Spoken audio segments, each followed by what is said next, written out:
case with Nolan Wells, at the time of this report, this forensic pathologist does not know the condition of Nolan Wells.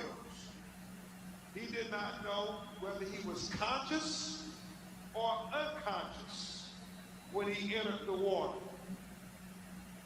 He said that would be significant.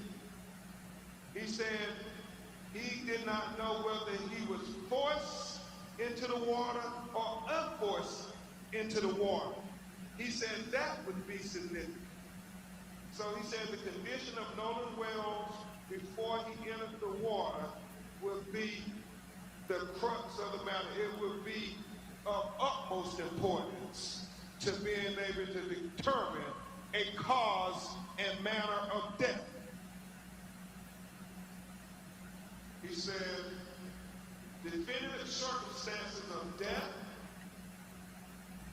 are required to determine the manner of death. For these reasons, this pathologist cannot rule out. Let me really call your attention to this. For these reasons, this pathologist cannot rule out if any intervening non-accidental factors contributed to or caused the death of Nolan Wells. Understand, he said based on the examination of the body, he cannot rule out foul play. That is significant. With the following questions still outstanding, number one, what were the circumstances that led to Nolan Xavier Wells entering the water?